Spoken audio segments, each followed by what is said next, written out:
আসসালামু আলাইকুম। জারিন্স কিচেনে আপনাদেরকে ওয়েলকাম জানাচ্ছি। আমি আপনাদের জন্য আজকে নিয়ে এসেছি মাহালাবিয়া। আপনারা এই মাহালাবিয়া কিভাবে বানাইতে হয় খুব অল্প উপকরণ দিয়ে তা আমি আপনাদেরকে দেখাবো। খুবই মজাদার, আপনারা করে খাবেন। খুবই আমি একবার খেলে ভুলবেন না। আপনারা সহজভাবে কিভাবে করতে পারেন সেটাই আমি আপনাদেরকে দেখাবো।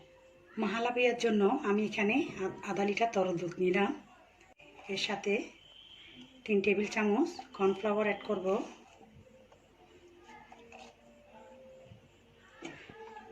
কেবলই কর্নফ্লাওয়ার দিয়ে করা যায়, কিন্তু এখানে আমি কর্নফ্লাওয়ারের সাথে কাস্টার্ড পাউডারও অ্যাড করব, কারণ কাস্টার্ড পাউডার না দিলে খেতে স্বাদ লাগবে না। 2 টেবিল চামচ কাস্টার্ড পাউডার দিব। এরপর হাফ টিন কন্ডেন্স মিল্ক দিব। এখন ভালো করে সব কিছু মিশিয়ে ফেলতে হবে। 4 টেবিল চামচ চিনি দিয়ে দেব।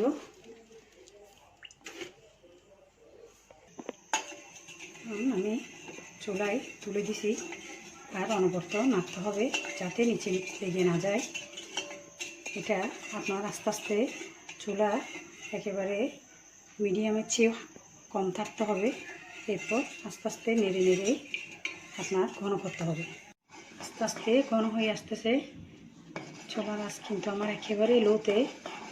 এ পর্যায়ে একটু বাড়ানো যাবে না, আর হাত নাড়াও আপনার থামানো যাবে না, নাহলে লেগে যাবে। এখন আমার হয়ে এসেছে। এই যে কাঁচা কাঁচা লেগে যাচ্ছে, তার মানে হয়ে গেছে, আর রাখা যাবে না। আমি নামিয়ে ফেলতেছি। আমি আস্তে আস্তে ঢেলে দিব।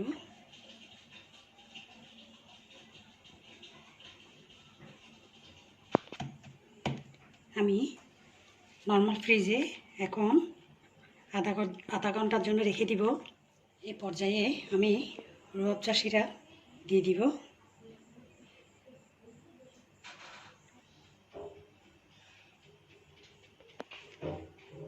আমার মাহালাবিয়া রেডি।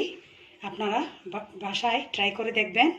খুবই মজাদার, ঠান্ডা ঠান্ডা খেতে খুব ভালো লাগে। আপনারা আমার রেসিপিগুলো ভালো লাগলে আমার চ্যানেলটি সাবস্ক্রাইব করবেন। ওকে, আল্লাহ হাফেজ, আসসালামু আলাইকুম।